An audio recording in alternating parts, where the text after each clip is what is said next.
இந்துத்துவ சக்திகளை, பாரதிய ஜனதா சக்திகளை வீழ்ச்சி பள்ளத்தாக்கிலே தூக்கி எறியும். அதற்கு நாம் தோள் கொடுப்போம். கதிர் வெடித்து பிளவு விழ, கடல் குதித்து சூடாற்ற, முழுமைமிகு நிலப்பரப்பின் முதற் பிறப்பு தோன்றிவிட, நதி வருமுன் மணல் தருமுன் முன்தோன்றி பூத்த உயிரணைய தமிழே, பதிமதுரை பெருவழியில் பாண்டியர்கை பார்த்தவளே, என் சிறந்தாழ்ந்த வணக்கம். சைதாப்பேட்டையில் முத்துரங்கன் சாலையில்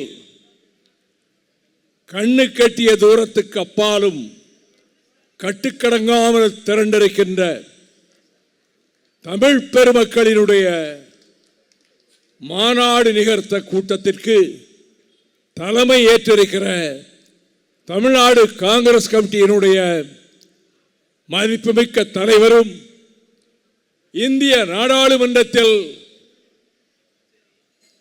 எதிர்கால ஒளிச்சுடராக திகழும் ராகுல் காந்தி அவர்களினுடைய நம்பிக்கைக்குரியவராக போர் முழக்கம் செய்து வருகின்ற என் ஆர்வீர் சகோதரர் மாணிக்கம் தாகூர் அவர்களே, நிகழ்ச்சியை தொகுத்து வழங்கிக் கொண்டிருக்கின்ற தமிழ்நாட்டின் ஈடு இணையற்ற சொற்பொழிவாளரும், சட்டமன்றத்தில் நாடாளுமன்றத்தில் பொன்முத்திரை பதித்தவருமான என் ஆர்வீர் சகோதரர் பீட்டர் அல்போன்ஸ் அவர்களே, தமிழக அரசியல் வரலாற்றில் எவரும் எதிர்பாராத ஆச்சரியகரமான அதிசயம் நிகழ மௌன புரட்சியாக ஜனநாயக புரட்சியை நடத்தி மகத்தான வெற்றியை பெற்று ஊழலை வேரோடும் வேரடி மண்ணோடும் அகற்றுகின்ற பணியில் வென்று வருகிற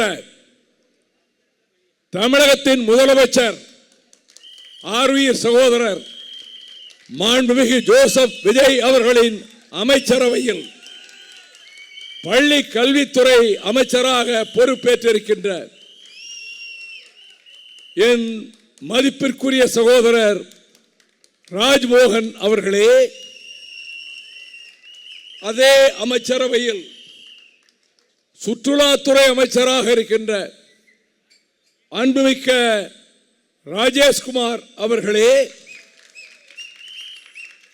மார்க்சிஸ்ட் கம்யூனிஸ்ட் கட்சியின் சார்பில் வீர முழக்கமிட்ட தோழர் சுப வெங்கடேசன் அவர்களே,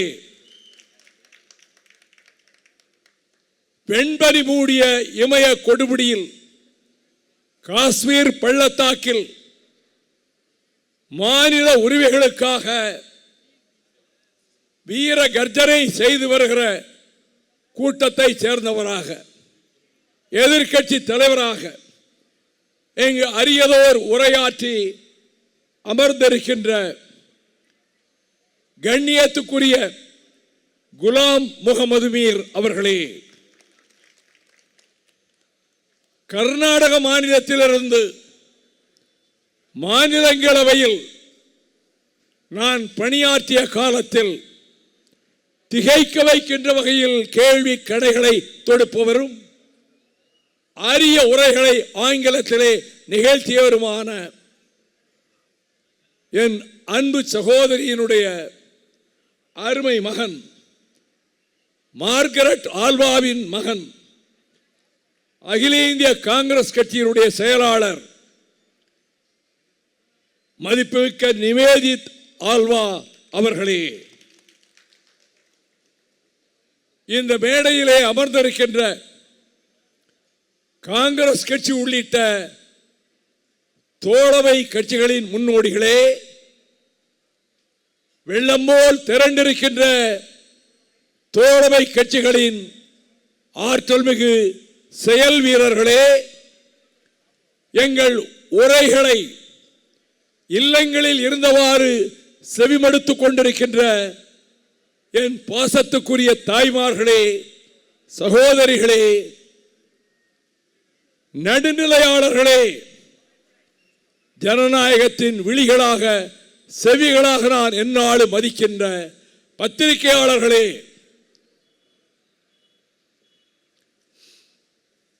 தொலைக்காட்சி ஊடக நண்பர்களே,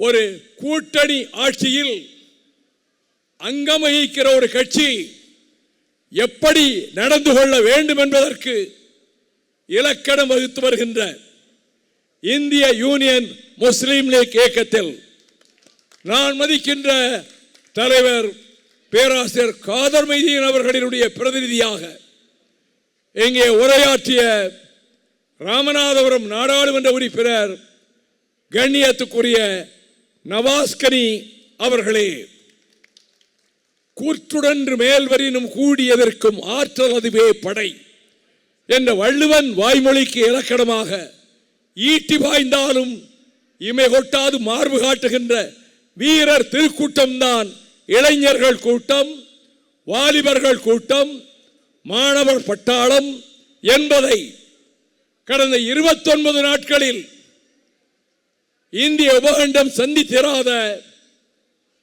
ஒரு மௌன புரட்சியாக, அடக்குமுறைக்கு அஞ்சாத அரிமாக்களின் கூட்டமாக நடத்தி காட்டிய புரட்சி வீரர்களாக நான் மதிக்கின்ற இந்திய உபகண்டம் பூராவிலும் பரவி இருக்கின்ற மாணவ செல்வங்களே, வாலிப சிங்கங்களே, ஐ சல்யூட் யூ.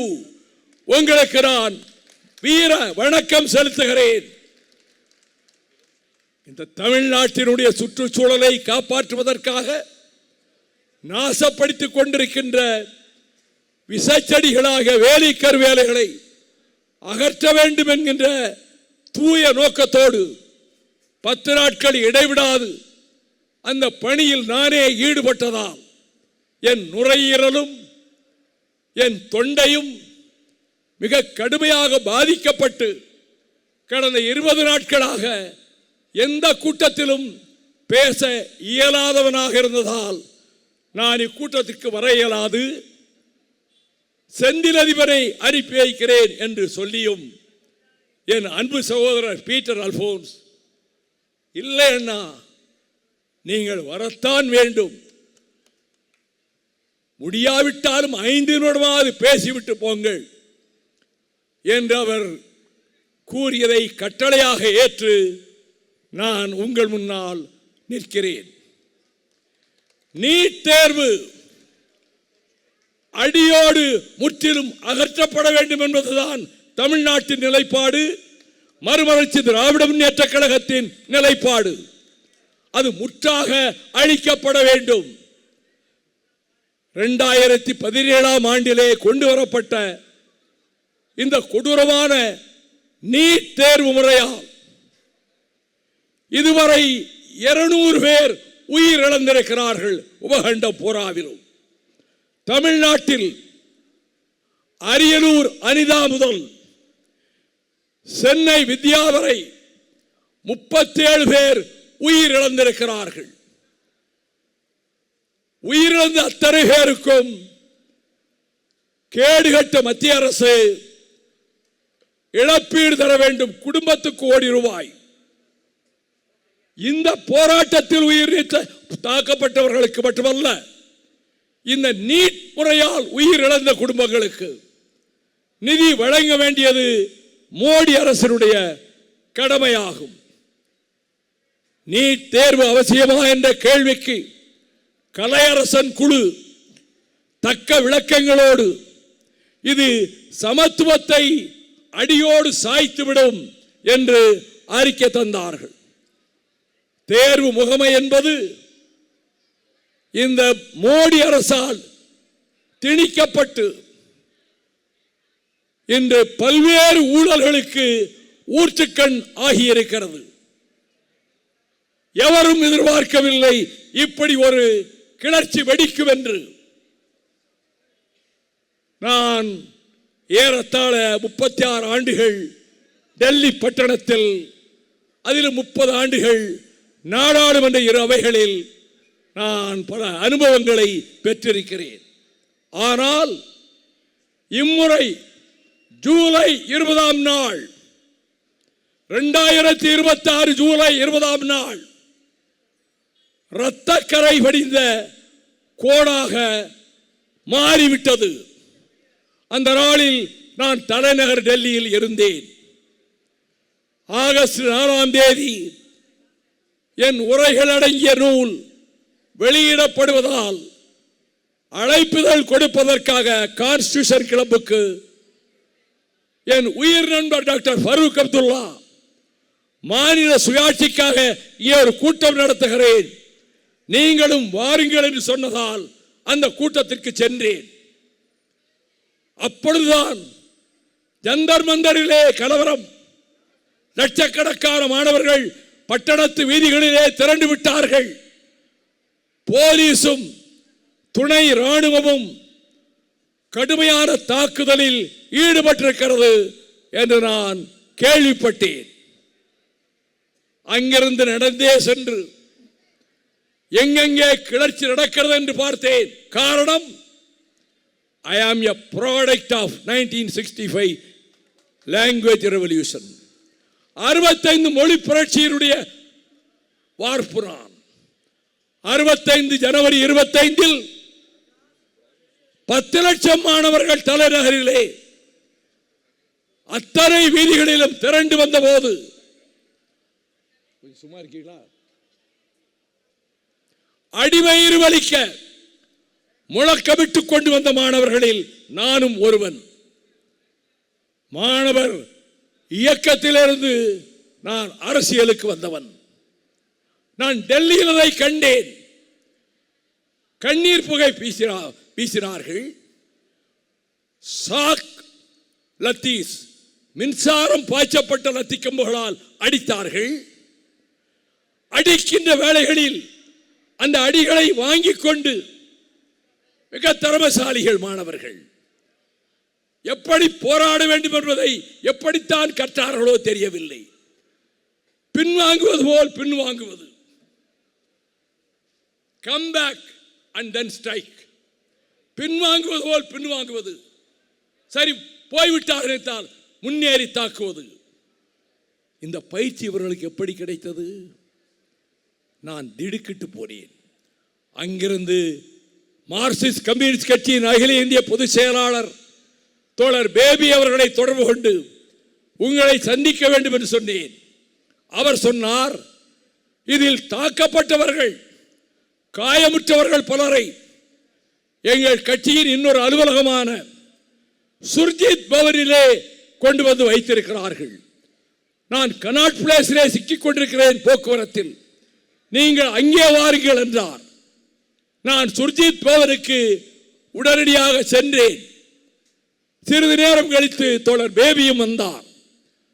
காயப்பட்டு அடிபட்டிருக்கக்கூடிய அந்த மாணவர்களுக்கு, எஸ்எஃப்ஐ மாணவர்களுக்கு நான் போய் அவர்களுக்கு அருகில் இருந்து காயப்பட்டவர்களின் தோளை தட்டி கொடுத்து, சபாஸ், சரியாக போராடி இருக்கிறீர்கள், உங்களுக்கு நான் தலைவணங்கி மரியாதை செலுத்துகிறேன், continue your struggle, fight fight fight, போராட்டம் போராட்டம் போராட்டம் என்று இன்னும் தீவிரப்படுத்துங்கள், நாட்டு மக்கள் உங்கள் பின்னால் திரளுவார்கள், finally we will reach success, கடைசியா நீங்கள் ஜெயிப்பீர்கள் என்று அவர்களிடம் சொல்லிவிட்டு, இப்படி ஒரு புரட்சி வரும் என்று மோடி கூட்டம் எதிர்பார்க்கவில்லை. தப்பித்துக் கொண்டார்கள். இன்றைக்கு பேரபாயம் நம்மை சூழும். நம்முடைய அரசை தூக்கி எறிகிற அளவுக்கு, எப்படி பிரெஞ்சு தேசத்திலே மாணவர்கள் புரட்சி ஒரு ஆட்சியை தூக்கி எறிந்ததோ, எப்படி கிரேக்க தேசத்திலே கிரீஸில் மாணவர்கள் புரட்சி ஒரு அரசை தூக்கி எறிந்ததோ, எப்படி இந்தோனேசியாவில் மாணவர் கிளர்ச்சி அரச பீடத்தை தகர்த்ததோ, அதே போல இந்தியாவிலும் அந்த நிலைமை வந்துவிடும் என்ற சூழல் புரிந்து கொண்டார்கள், உளவுத்துறை மூலம் புரிந்து கொண்டார்கள், தப்பித்துக் கொண்டார்கள். இன்றைக்கு தர்மேந்திர பிரதான் ராஜினாமா செய்கிறார். பாதிக்கப்பட்டவர்களுக்கு முழு இழப்பீடு கொடுக்கப்படும். இந்த வாக்குறுதிகளை தந்து நம்முடைய கரப்பான் ஜனதா கட்சி இருக்கிறதே, அது திடும் பிரவேசமாக இந்திய அரசியலிலே நுழைந்திருக்கிறது. திடுக்கிட வைக்கிறது, பலருக்கு அச்சமூட்டுகிறது.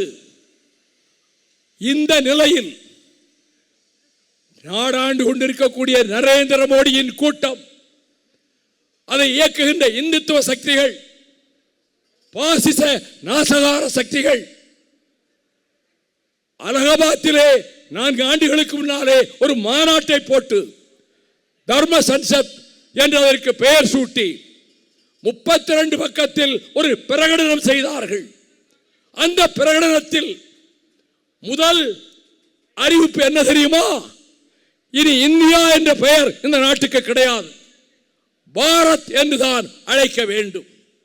இனி இந்த நாட்டில் முஸ்லிம்களுக்கு ஓட்டுரிமை கிடையாது. இனி இந்த நாட்டில் கிறிஸ்தவர்களுக்கு ஓட்டுரிமை கிடையாது. இனி இந்த நாட்டில் சமஸ்கிருதம், இந்தியை தவிர எந்த மொழியும் கிடையாது. இப்படிப்பட்ட ஒரு பிரகடனத்தை செய்ய வைத்து பின்னணியில் இருந்து இயக்குகின்ற கோட்சேயின் கூட்டம், உத்தமர் காந்தியடிகளை பலியிட்டார்களே, அந்த கொடியவர்களின் வழிவந்த கூட்டம் இந்த உபகண்டத்தில் தங்கள் சர்வாதிகாரத்தின் மூலம் ஜனநாயகத்தை அளித்து நாடாளுமன்ற உறுப்பினர்கள் எண்ணிக்கையை 835 உயர்த்தி தேசிய இனங்களை எல்லாம் வேரோடு கருவறுத்து, India is not a one nation, one nationality, we never agree. This Indian subcontinent consists of so many nationalities. Tamil nationality, Malayalam nationality, Bengal nationality, Punjab nationality, Marath nationality. இப்படிப்பட்ட தேசிய இனங்களை கொண்டு பிரிட்டிஷ்காரனுடைய துப்பாக்கி ரத்திக்கம்பால் ஒரு நாடு என்று அறிவிக்கப்பட்டதுதான் இந்த உபகண்டம். ஒரு நாடாக வெள்ளையன் வருவதற்கு முன்பு இந்தியா இருந்ததில்லை. குப்தர்கள் காலத்திலும் இல்லை, மௌரியர்கள் காலத்திலும் இல்லை, அக்பர் காலத்திலும் இல்லை, அவுரங்கசீப் காலத்திலும் இல்லை. இதற்கு பிறகுதான் இது ஒரு வரைபடத்தில் ஒரு நாடு என்று ஆக்கப்பட்டது. அந்த கொளுத்த உணர்வோடு எல்லாவற்றையும் திணித்து விடலாம் நினைக்கிறீர்களே. கல்வி மாநில பட்டியலிலே இருந்தது. நெருக்கடி காலத்தில் அது பொது பட்டியலுக்கு மாற்றப்பட்டது. மர்டர் ஆஃப் டெமோக்ரசி, ஜனநாயக படுகொலை. We demand the education again should be returned back to the state list. பொது பட்டியலிலிருந்து மாநில பட்டியலுக்கு அது மீண்டும் கொண்டு வரப்பட வேண்டும். இவர்கள் போகிற போக்கில் இவர்கள் அடுத்து இதைவிட மிருகத்தரமான மெஜாரிட்டியை பெற்று விடுவார்கள். சிறுபான்மை மக்களை சிதைத்து விடுவார்கள். பொது சிவில் சட்டத்தை கொண்டு வந்து விட்டார்கள். இனி சிறுபான்மை மக்கள் இங்கு நிம்மதியாக வாழ முடியாது என்று பலரும் அஞ்சிக் கொண்டிருக்கிற நேரத்தில் கல்புர்கி போன்றவர்களை படுகொலை செய்தார்களே, அந்த கொலைகார கூட்டம் எதிர்காலத்தில் 400 எம்பிக்கள் கூட பெற்று விடுவார்கள். இந்த அழிவை எப்படி தடுப்பது என்று எல்லோரும் கவலைப்பட்டுக் கொண்டிருந்த நேரத்தில், கவலையை விடுங்கள், நாங்கள் இருக்கிறோம். அரசியல் கட்சிகளை சாராத மாணவர் கூட்டம் இருக்கிறது, இளைஞர் கூட்டம் இருக்கிறது. அவர்கள் புரட்சிக்காரர்களாக மாறுவார்கள் என்ற சமிக்ஞையை இப்பொழுது அவர்கள் போராட்டம் தெரிவித்திருக்கிறது. நான் எச்சரிக்கை செய்கிறேன், mister Narendra Modi, I warn you, எச்சரிக்கை செய்கிறேன். நீங்கள் உங்கள் இந்துத்துவாவை இதன் மூலம் திணிக்கலாம், சிறுபான்மை மக்களை அடிமைகளாக நடத்தி அகற்றலாம். மாநில உரிமைகளை நசுக்கலாம் என்று நினைத்தால், again I warn you, your days are numbered. உங்கள் நாட்கள் எண்ணப்பட்டுவிடும், தூக்கி எறியப்படுவீர்கள். அடுத்த பொது தேர்தலுக்கு முன்னாகவே இனி ஒரு புரட்சி வெடிக்கும். அதை முன்னெடுத்து செல்கிறவர்கள் யார்? அரசியல் கட்சிகள் அல்ல, எதிலும் சாராத மாணவர்கள், வாலிபர்கள், அவர்களை ஆதரிக்கின்ற அரசியல் கட்சிகள். அந்த வகையில் நான் இதை ஆதரிக்கிற கட்சிகளுக்கெல்லாம் வாழ்த்து சொல்லுகிறேன். தமிழக வெற்றி கழகத்திற்கு நான் வாழ்த்து சொல்லுகிறேன். நீங்கள் இந்த நிலைப்பாட்டை எடுத்துத்தான் நீட் பிரச்சனையில் மத்திய அரசுக்கு எதிரான போர்க்கொடியை நீங்கள் உயர்த்தி இருக்கிறீர்கள். அதே விதத்தில் இனி வரப்போகிற நாட்களில் நமக்கு பெருத்த நம்பிக்கை வந்திருக்கிறது. கவலைப்பட வேண்டியதில்லை. இனி புறப்பட்டு விட்டது ஒரு கூட்டம். போர் புயல் வீசும், புழுதிக்காடு ஆக்கும், கொட்டத்திலே இருந்து கொட்டமடிக்கின்ற இந்துத்துவ சக்திகளை, பாரதிய ஜனதா சக்திகளை வீழ்ச்சி பள்ளத்தாக்கிலே தூக்கி எறியும். அதற்கு நாம் தோள் கொடுப்போம், ஒன்றாக இணைந்து நிற்போம். இப்படி ஒரு நிகழ்ச்சியை ஏற்பாடு செய்த மாணிக்கம் தாகூருக்கும் காங்கிரஸ் கட்சி தோழர்களுக்கும் என் மனமார்ந்த பாராட்டுக்களை, நன்றியை நான் தெரிவித்துக் கொள்கிறேன். இயற்கை தாய்க்கு நான் நன்றி செலுத்துகிறேன். பேசவே இயலாது என்று வந்த என்னை பேச வைத்த இயற்கை தாயே, உனக்கு நான் வணக்கம் செலுத்துகிறேன். தமிழகம் சிலிர்த்து எழுந்திருக்கிறது, ஒரு ஜனநாயக புரட்சியை நடத்தி காட்டியிருக்கிறது. உபகண்ட அளவில் நமக்கு பெருத்த நம்பிக்கையை இந்த போராட்டத்தை நடத்தி வெற்றி கண்ட மாணவர்களும் அந்த கரப்பான் கட்சி கூட்டமும் வாலிபர்களும் நம்பிக்கை ஊட்டியிருக்கிறார்கள். அவர்களுக்கு என் நெஞ்சார்ந்த பாராட்டுக்களை, வாழ்த்துக்களை தெரிவித்துக் கொள்கிறேன். காயப்பட்டவர்களில் ஒருவர் மிகவும் மோசமாக பெல்லட்கள் பாய்ந்து, அவர் ஷேக் இர்ஷாத், ஹரியானா மாநிலத்தைச் சேர்ந்தவர். அவர் உடம்பிலே 20 பெல்லட் குண்டுகள் பாய்ந்திருக்கின்றன. அவர் சுகமடைய வேண்டும், நலமடைய வேண்டும் என்று இங்கிருந்தே வாழ்த்துகிறேன். வெல்க ஜனநாயகம், வீழ்க பாரதிய ஜனதா கட்சி கூட்டத்தின் எதேச்சாதிகாரம். நன்றி, வணக்கம்.